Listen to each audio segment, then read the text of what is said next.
Welcome to wishful ಅಡುಗೆ ಮನೆ. ನಾವೀಗ ಒಣಕೊಬ್ಬರಿನ ಇಟ್ಕೊಂಡಿದೀವಿ. ಒಣಕೊಬ್ಬರಿಯಿಂದ ನಾವು 1 ತಿಂಗಳು ಕೆಡದೆ ಇರೋ ಥರ ಒಂದು ಸ್ವೀಟ್ ಮಾಡ್ಕೋಬಹುದು, ಹಬ್ಬಗಳಿಗೆ ಕೂಡ ಮಾಡ್ಕೋಬಹುದು. ನೋಡಿ ಇವಾಗ ಹೇಗೆ ಮಾಡೋದು ಅಂತ ತೋರಿಸ್ತೀವಿ. ಮೊದಲಿಗೆ ಕೊಬ್ಬರಿನ ತುರ್ಕೋಬೇಕು. ನಾವು ಕೊಬ್ಬರಿನ ದಪ್ಪ ದಪ್ಪದಾಗೇನೆ ತುರ್ಕೋಬೇಕು. ತುಂಬ ಸಣ್ಣ ತುರ್ಕೊಳ್ಳೋದೇನು ಬೇಕಾಗಿಲ್ಲ. ಸ್ವಲ್ಪ ದಪ್ಪ ದಪ್ಪದಾಗೇನೆ ಈ ಎಲ್ಲ ಕೊಬ್ಬರಿನೂ ತುರ್ಕೊಂಡು ಬರೋಣ. ಇವಾಗ ಒಂದು ಬೌಲಲ್ಲಿ 1 ಕಪ್ ಅಷ್ಟು ಮೈದಾನ ತಗೊಂಡಿರೋದು. ಮೈದಾನ ಚೆನ್ನಾಗಿ ಜಡಿ ಮಾಡಿಬಿಟ್ಟು ತಗೊಳ್ಳಿ. ಇವಾಗ ಇದೇ ಮೈದಾಕೇನೆ ನಾವು ಒಂದು 3 ಸ್ಪೂನ್ ಅಷ್ಟು ಚಿರೋಟಿ ರವೆನ ಹಾಕೋತಾ ಇದ್ದೀನಿ. ಚಿರೋಟಿ ರವೆ ಇಲ್ಲ ಅಂದ್ರೆ ದಪ್ಪ ರವೆ ಇದ್ರೆ ದಪ್ಪ ರವೆನ ಸ್ವಲ್ಪ ಮಿಕ್ಸರ್ಗೆ ಹಾಕೊಂಡು ಹಾಕೋಬೇಕು. ಚಿರೋಟಿ ರವೆ ಯಾಕೆ ಸೇರಿಸಬೇಕು ಪ್ರತಿಭಾ? ತುಂಬಾ ಕ್ರಿಸ್ಪಿಯಾಗಿ ಮತ್ತೆ ಚೆನ್ನಾಗಿ ಬರುತ್ತೆ ಅಂತ. ಸೊ ಇವಾಗ ಇದೇ ಹಿಟ್ಟದಲ್ಲಿ ಚಿಟಿಕೆ ಅಷ್ಟು ಉಪ್ಪನ್ನ ಹಾಕೊಳ್ಳೋಣ. ಇದರಿಂದ ತುಂಬಾ ಒಳ್ಳೆ ಫ್ಲೇವರ್ ಬರುತ್ತೆ. ಇವಾಗ ಇದಕ್ಕೆ ನಾನು 2 ಸ್ಪೂನ್ ಅಷ್ಟು ತುಪ್ಪನ ಸೇರಿಸ್ತಾ ಇದ್ದೀನಿ. ತುಪ್ಪ ಏನು ಬಿಸಿ ಮಾಡ್ಕೊಂಡಿಲ್ಲ, ನಾರ್ಮಲ್ ಆಗಿನೇ ಹಾಕೋತಾ ಇದ್ದೀನಿ. ನಿಮ್ಮ ಹತ್ರ ತುಪ್ಪ ಬೇಡ ನಮ್ಗೆ ಅಂದ್ರೆ ಎಣ್ಣೆನೂ ಹಾಕೋಬಹುದು.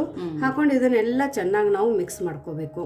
ಹಿಟ್ಟಿಗೆ ಎಲ್ಲಾ ಕಡೆ ಹತ್ತೋ ತರ ತಿಕ್ಕಿ ನಾವು ಇದನ್ನ ಮಿಕ್ಸ್ ಮಾಡ್ಕೋಬೇಕು. ಇದನ್ನೆಲ್ಲ ಚೆನ್ನಾಗಿ ಮಿಕ್ಸ್ ಮಾಡ್ಕೊಂಡಿದ್ವಲ್ಲ ಆಶಾ, ಇದನ್ನ ಹಿಂಗ್ ಉಂಡೆ ಕಟ್ಟಿದ್ರೆ ಈ ತರ ಉಂಡೆ ಬಂದೇ ಇರಬೇಕು.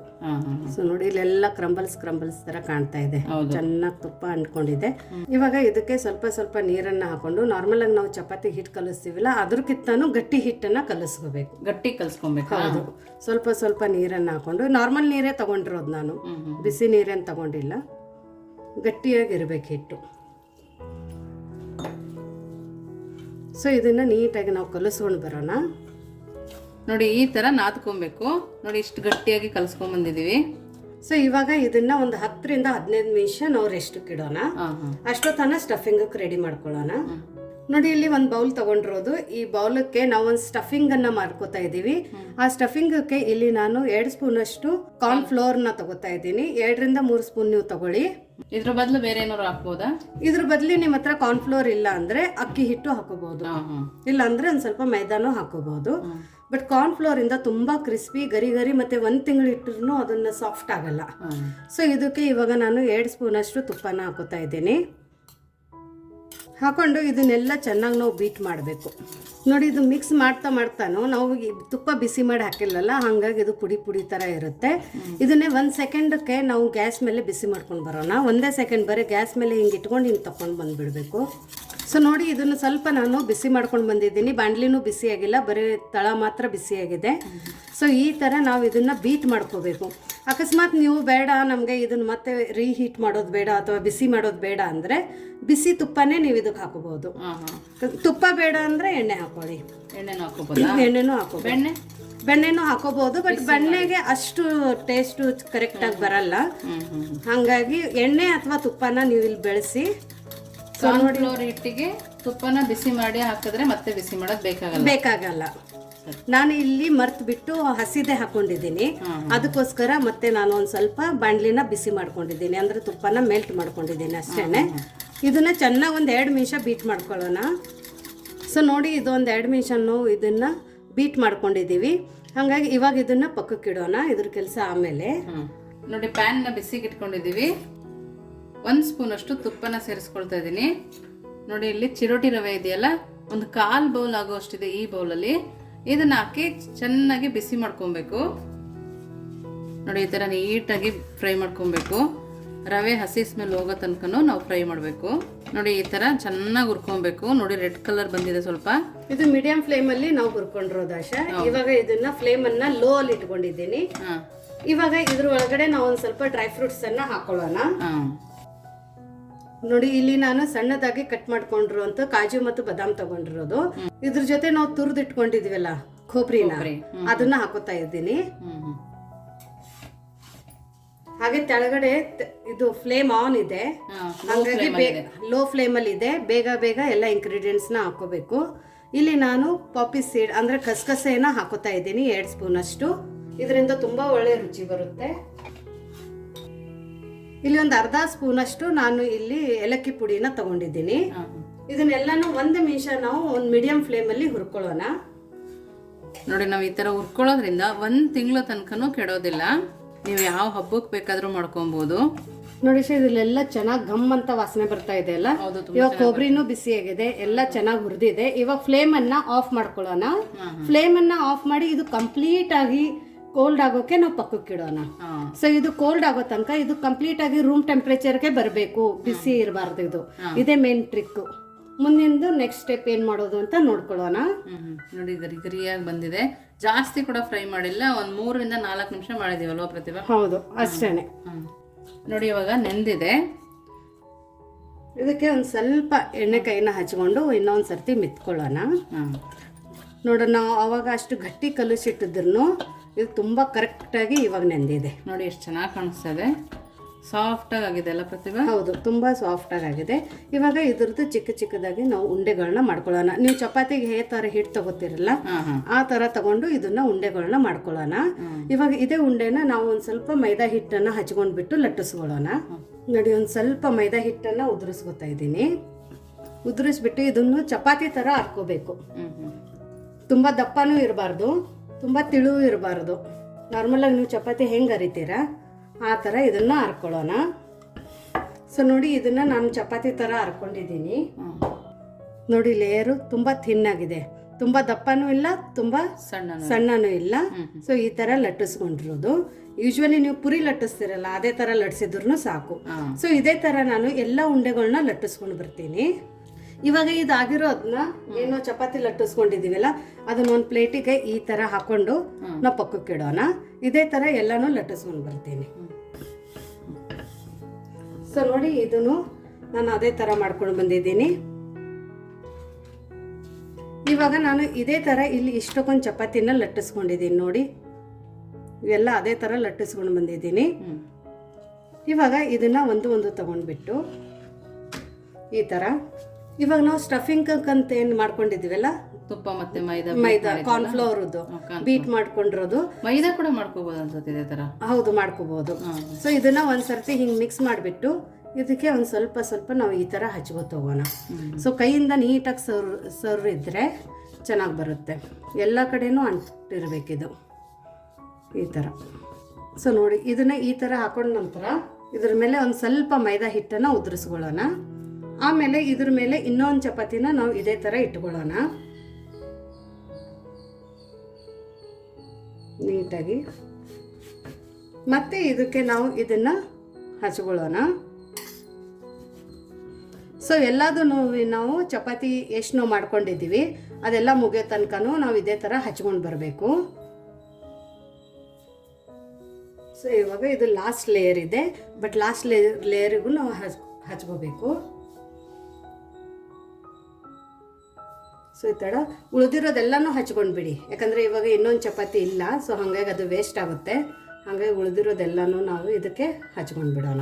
ನೀಟಾಗಿ ಎಡ್ಜಸ್ಸಕ್ಕೆಲ್ಲ ಕಡೆ ಹಚ್ಕೋಬೇಕು. ಇದರಿಂದ ಲೇಯರ್ ಆಗಿ ಬಂದು ತುಂಬ ಚೆನ್ನಾಗಿ ಮತ್ತು ಕ್ರಿಸ್ಪಿಯಾಗಿ ಬರುತ್ತೆ. ಇದ್ರ ಮೇಲೂ ಇವಾಗ ನಾವು ಮೈದಾ ಹಿಟ್ಟನ್ನು ಉದುರಿಸ್ಕೊಳ್ಳೋಣ. ಉದುರಿಸ್ಬಿಟ್ಟು ಇದಕ್ಕೆ ನಾವು ಸ್ವಲ್ಪ ಈ ಥರ ರೋಲನ್ನು ಮಾಡ್ಕೊಳ್ಳೋಣ. ಪ್ರೆಸ್ ಮಾಡಿ ರೋಲ್ ಮಾಡ್ಕೋಬೇಕಾ? ಹೌದು, ಸ್ವಲ್ಪ ಪ್ರೆಸ್ ಮಾಡ್ತಾ ರೋಲನ್ನು ಮಾಡ್ಕೊಳ್ಳೋಣ ಈ ಥರ.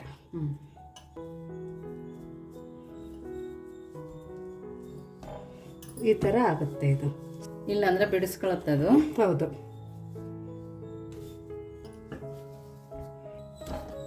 ಸೊ ನೋಡಿ, ಇದನ್ನು ನಾವು ಒಂದು ಸ್ವಲ್ಪ ಪ್ರೆಸ್ ಮಾಡ್ತಾ ಈ ಥರ ಉದ್ದ ಮಾಡ್ಕೊಂಡು ಬಂದಿರೋದು.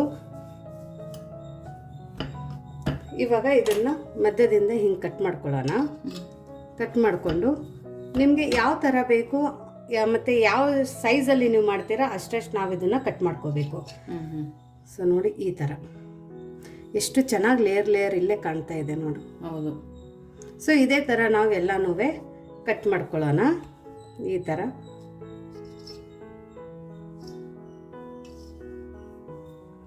ನೋಡಿ, ಎಲ್ಲ ಲೇಯರೂ ಇದೇ ಥರ ಬಂದಿದೆ.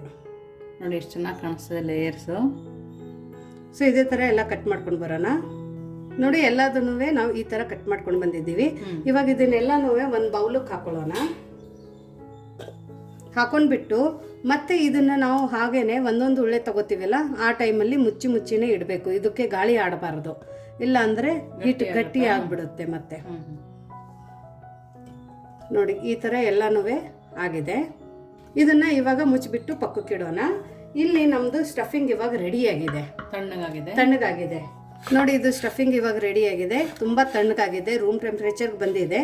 ಇವಾಗ ನಾವು ಇದ್ರ ಒಳಗಡೆ ಸ್ವೀಟಿಗೋಸ್ಕರ ಪುಡಿ ಮಾಡ್ಕೊಂಡಿರೋಂಥ ಸಕ್ಕರೆನ ಹಾಕೋತಾ ಇದ್ದೀನಿ. ನೀವು ಬೇಕಂದ್ರೆ ಇಲ್ಲಿ ಬೆಲ್ಲನೂ ಹಾಕೋಬಹುದು. ಸಕ್ಕರೆ ಪುಡಿ ಮಾಡದೆ ಕೂಡ ಹಾಕೋಬಹುದಾ? ಪುಡಿ ಮಾಡದೆ ಕೂಡ ಹಾಕೋಬಹುದು, ಬಟ್ ಅಷ್ಟು ಒಳ್ಳೆ ಫ್ಲೇವರ್ ಕೊಡಲ್ಲ. ಇದನ್ನ ನೀವು ರುಚಿ ನೋಡಿಬಿಟ್ಟು ಇದಕ್ಕೆ ಸಕ್ಕರೆನ ಹಾಕೊಳ್ಳಿ. ಸಕ್ಕರೆನ ನಾನು ಮಿಕ್ಸಿಯಲ್ಲಿ ಪುಡಿ ಮಾಡ್ಕೊಂಡಿರೋದು ಅಷ್ಟೇನೆ, ಪ್ಲೇನ್ ಸಕ್ಕರೆನ. ಇವಾಗ ಇದನ್ನೆಲ್ಲನೂ ನಾವು ಚೆನ್ನಾಗಿ ಮಿಕ್ಸ್ ಮಾಡ್ಕೊಳ್ಳೋಣ.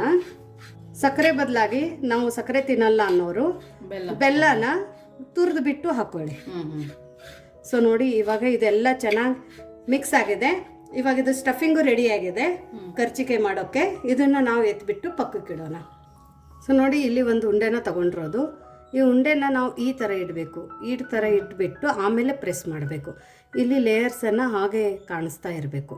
ಸೊ ಇನ್ನೊಂದು ಸರ್ತಿ ಹೇಳ್ತೀನಿ, ಇಲ್ಲಿ ಮಿಸ್ಟೇಕ್ ಮಾಡ್ತಾರೆ.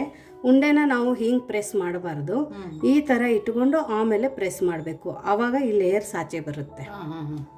ಸೊ ಇವಾಗ ಇದನ್ನು ಲಟ್ಟಿಸ್ಕೊಳ್ಳೋಣ ಈ ಥರ. ಸೊ ನೋಡಿ ಈ ಥರ ಒಂದು ಸ್ವಲ್ಪ ಲಟ್ಟಿಸ್ಕೊಳ್ಳೋಣ ಎಲೆ ಥರನ. ಇವಾಗ ಇದ್ರ ಮಧ್ಯದಲ್ಲಿ ನಾನು ಸ್ಟಫಿಂಗನ್ನು ಹಾಕ್ತಾ ಇದ್ದೀನಿ. ಸ್ಟಫಿಂಗನ್ನು ಹಾಕಬೇಕಾದ್ರೆ ಒಂದೊಂದು ಸರ್ತಿ ಈ ಕಡೆ ಎಲ್ಲ ಕಡೆ ಸ್ಪ್ರೆಡ್ ಆಗುತ್ತೆ. ಹಾಗಾಗಿ ಒಂದು ಕೈನ ಹಿಂಗೆ ಅಡ್ಡ ಇಟ್ಕೊಂಡು ಇಲ್ಲಿ ನಾವು ಈ ಥರ ಲೈನ್ ಹೊಡೆದಂಗೆ ಇಲ್ಲಿ ಸ್ಟಫಿಂಗನ್ನು ಹಾಕಬೇಕು. ಅವಾಗ ಸ್ಟಫಿಂಗ್ ತುಂಬ ನೀಟಾಗಿ ಕುತ್ಕೊಳ್ಳುತ್ತೆ ನೋಡಿ. ಇವಾಗ ಒಂದು ಸ್ವಲ್ಪ ನೀರಿನ ಕೈನ ತೊಗೊಂಡ್ಬಿಟ್ಟು ಈ ಕಡೆ ಎಲ್ಲ ಕಡೆ ನಾವು ಇದನ್ನು ಎಜ್ಜೆಸಕ್ಕೆ ನೀರನ್ನು ಹಚ್ಕೊಳ್ಳೋಣ. ನೀರು ಬೇಡ ಅಂದರೆ ಹಾಲು ಹಚ್ಕೋಬೋದು. ಕರ್ಚಿಕಾಯಿ ಹೊಡಿಬಾರ್ದು ಅಂತೇಳಿ ನೀಟಾಗಿ ಕ್ಲೋಸ್ ಆಗಬೇಕಲ್ಲ ಆಶಾ, ಎಣ್ಣೆನಲ್ಲಿ ಇಲ್ಲ ಅಂದರೆ ಬಾಯಿ ಬಿಡುತ್ತೆ ಅಂತ. ಇದನ್ನು ಈ ಥರ ತಗೊಂಡು ನೀಟಾಗಿ ಪ್ರೆಸ್ ಮಾಡ್ಕೊಳ್ಳೋಣ. ಸೊ ಎಜ್ಜೆಸನ್ನು ನೀಟಾಗಿ ಪ್ರೆಸ್ ಮಾಡ್ಕೋಬೇಕು. ನೀವು ಬೇಕಂದರೆ ಇದು ಎಜ್ಜೆಸ್ಸೂ ಶೇಪ್ ಕೊಡ್ತೀವಿ, ಡಿಸೈನ್ ಕೊಡ್ತೀವಿ ಅಂದರೆ ಈ ಥರ ಕಟ್ ಮಾಡ್ಕೋಬೋದು. ಇಲ್ಲ ಬೇಡ ಅಂದರೆ ಪ್ರೆಸ್ ಮಾಡಿಬಿಟ್ಟು ಹಾಗೇನೆ ಯೂಸ್ ಮಾಡ್ಕೋಬೋದು. ಸೊ ನೋಡಿ ಎಷ್ಟು ಚೆನ್ನಾಗಿ ಕರ್ಚಿಕಾಯಿ ರೆಡಿಯಾಗಿದೆ. ಇದೇ ಥರ ಎಲ್ಲ ಕರ್ಚಿಕಾಯಿನ ಮಾಡ್ಕೊಂಡು ಬರೋಣ. ನೋಡಿ ಇವಾಗ ಎಣ್ಣೆನ ಬಿಸಿಗೆ ಇಟ್ಕೊಂಡಿದ್ದೀವಿ. ಎಣ್ಣೆ ಚೆನ್ನಾಗಿ ಕಾಯಬೇಕು. ನೋಡಿ ಒಳಗಡೆ ಒಂದು ಸ್ವಲ್ಪ ಹಿಟ್ಟನ್ನು ಹಾಕಿ ನೋಡೋಣ. ಈ ಥರ ಬಬಲ್ಸ್ ಬಂದು ಮೇಲ್ಗಡೆ ಹಿಟ್ಟು ಬಂದುಬಿಟ್ರೆ ಇದ್ರ ಒಳಗಡೆ ಇವಾಗ ನಾವು ಕರ್ಚಿಕಾಯಿನ ಬಿಡೋಣ. ಇದನ್ನು ತಕೊಂಡು ಬಿಡೋಣ. ಇವಾಗ ಲೋ ಫ್ಲೇಮ್ ಮಾಡಿಬಿಟ್ಟು ನಾವು ಮಾಡ್ಕೊಂಡಿರೋಂಥ ಕರ್ಚಿಕಾಯಿನ ಒಳಗಡೆ ಬಿಡೋಣ.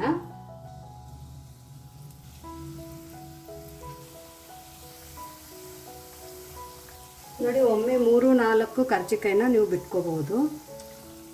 ಇವಾಗ ಮೀಡಿಯಂ ಫ್ಲೇಮಲ್ಲಿ ನಾವು ಇದು ಕರ್ಚಿಕಾಯಿನ ಕರ್ಕೊಳ್ಳೋಣ.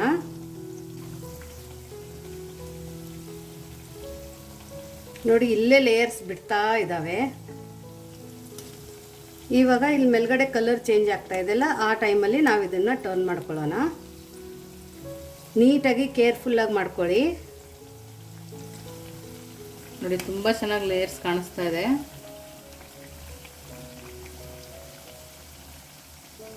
ಚೆನ್ನಾಗಿ ಒಂಥರ ಸ್ವೀಟ್ ಪಫ್ ತಿಂದಂಗೆ ಅನ್ಸುತ್ತೆ ಕರ್ಚಿಕಾಯಿ, ಅಷ್ಟು ಚೆನ್ನಾಗಿ ಬಂದಿದೆ ಇದು. ಇಲ್ಲಿ ನೋಡಿ ಇಲ್ಲೆಲ್ಲ ಲೇಯರ್ಸು. ಹೌದು ಕಾಣಿಸ್ತಾ ಇದೆ. ಇವಾಗ ಇದನ್ನೊಂದು ಸ್ವಲ್ಪ ಗೋಲ್ಡನ್ ಬ್ರೌನ್ ಆಗೋ ತನಕ ಮೀಡಿಯಂ ಫ್ಲೇಮಲ್ಲಿ ಕರ್ಕೊಳ್ಳೋಣ ಆಶಾ. ಇದಕ್ಕೆ ಹೈ ಫ್ಲೇಮ್ ಇಡಂಗಿಲ್ವಾ? ಇಲ್ಲ ಮೀಡಿಯಂ ಫ್ಲೇಮಲ್ಲಿನೇ ಕರ್ಕೋಬೇಕು. ಆವಾಗ ಕ್ರಿಸ್ಪಿಯಾಗಿ ಬರುತ್ತೆ, ಸುಮಾರು ದಿವಸ ಕ್ರಿಸ್ಪಿಯಾಗಿನೇ ಉಳ್ಕೊಳ್ಳುತ್ತೆ. ನೋಡಿ ಇವಾಗ ಇದು ಚೆನ್ನಾಗಿ ಗೋಲ್ಡನ್ ಬ್ರೌನಲ್ಲಿ ಕರ್ಕೊಂಡಿದ್ವಿಲ್ಲ, ಇದನ್ನ ಇವಾಗ ತಕ್ಕೊಳ್ಳೋಣ. ನೋಡಿ ಎಷ್ಟು ಚೆನ್ನಾಗಿ ಕಾಣಿಸ್ತಾ ಇದೆ. ನೋಡಿ ಲೇಯರ್ಸ್ ಕೂಡ ಇಲ್ಲಿ ನೀಟಾಗಿ ಕಾಣಿಸ್ತಾ ಇದೆ. ಇದಕ್ಕೆ ತುಂಬ ಚೆನ್ನಾಗಿ ಲೇಯರ್ ಬಂದಿದೆ. ಸೊ ಇದೇ ಥರ ನಾವು ಎಲ್ಲ ಕರ್ಚಿಕಾಯಿನ ಮಾಡ್ಕೊಳ್ಳೋಣ. ಸೊ ನೋಡಿ ಇಲ್ಲಿ ಕರ್ಚಿಕಾಯಿನ ಲೇಯರ್ನ ಇಲ್ಲಿ ನೋಡ್ಬೋದಲ್ಲ, ಕ್ರಿಸ್ಪಿ ನೋಡಿ ತುಂಬ ಚೆನ್ನಾಗಿ ಬಂದಿದೆ. ಎಲ್ಲ ಕಡೆಯಿಂದ ಲೇಯರ್ ಬಂದಿದೆ. ಎಣ್ಣೆನೂ ಜಾಸ್ತಿ ಅಬ್ಸರ್ವ್ ಮಾಡ್ಕೊಂಡಿಲ್ಲ, ಅಷ್ಟು ಚೆನ್ನಾಗಿ ಬಂದಿದೆ. ಇವಾಗ ನೋಡಿ ಸೌಂಡು, ವಾವ್! ಒಳಗಡೆ ನೋಡಿ ಎಷ್ಟು ಚೆನ್ನಾಗಿ ಲೇಯರ್ ಬಂದಿದೆ ನೋಡಿ. ಒಳಗಡೆ ಹೂರ್ಣ ಕೂಡ ನೋಡಿ ತುಂಬಾನೇ ಚೆನ್ನಾಗಿದೆ. ತುಂಬ ಚೆನ್ನಾಗಿ ಚಿರೋಟಿ ತಿಂತೀವಲ್ಲ ಆ ಥರ ಲೇಯರ್ ಇದೆ. ತಿಂದ್ಬಿಟ್ಟು ನೋಡೋಣ ಹೇಗಾಗಿದೆ ಅಂತ ಆಶಾ. ಒಳಗಡೆ ಸ್ಟಫಿಂಗು, ಲೇಯರು ಎಷ್ಟು ಕ್ರಿಸ್ಪಿ ಆಗಿದೆ ನೋಡು, ತುಂಬಾ ಟೇಸ್ಟಿಯಾಗಿದೆ. ತುಂಬ ಚೆನ್ನಾಗಾಗಿದೆ ನೋಡಿ. ಲೇಯರು ಎಷ್ಟು ಚೆನ್ನಾಗಿ ಲೇಯರ್ ಬರ್ತಾ ಇದೆ, ಅಷ್ಟು ಚೆನ್ನಾಗಿ ಲೇಯರ್ ಇರೋದ್ರಿಂದ ತುಂಬಾನೇ ಕ್ರಿಸ್ಪಿ ನೋಡಿ, ಇದೆ. ಎಷ್ಟು ಚೆನ್ನಾಗಿ ಲೇಯರ್ ಬಂದಿದೆ. ಸೊ ನಿಮಗೆ ಈ ರೆಸಿಪಿ ಹೇಗೆ ಅನ್ನಿಸ್ತು ಅಂತ ವಿಶ್ಫುಲ್ ಅಡುಗೆ ಮನೆಯಲ್ಲಿ ಕಮೆಂಟ್ ಮೂಲಕ ತಿಳಿಸೋದನ್ನು ಮರಿಬೇಡಿ. ಇನ್ನೂ ನಮ್ಮ ಚಾನೆಲ್ನ ಲೈಕ್ ಮಾಡಿಲ್ಲ ಅಂದರೆ ಲೈಕ್ ಮಾಡಿ, ಜಾಸ್ತಿ ಶೇರ್ ಮಾಡಿ, ಕಮೆಂಟ್ ಮಾಡಿ, ಹಾಗೂ ಸಬ್ಸ್ಕ್ರೈಬ್ ಮಾಡೋದನ್ನು ಮಾತ್ರ ಮರಿಬೇಡಿ. ಸಬ್ಸ್ಕ್ರೈಬ್ ಮಾಡಿ ವಿಶ್ಫುಲ್ ಅಡುಗೆ ಮನೆಗೆ. Thank you.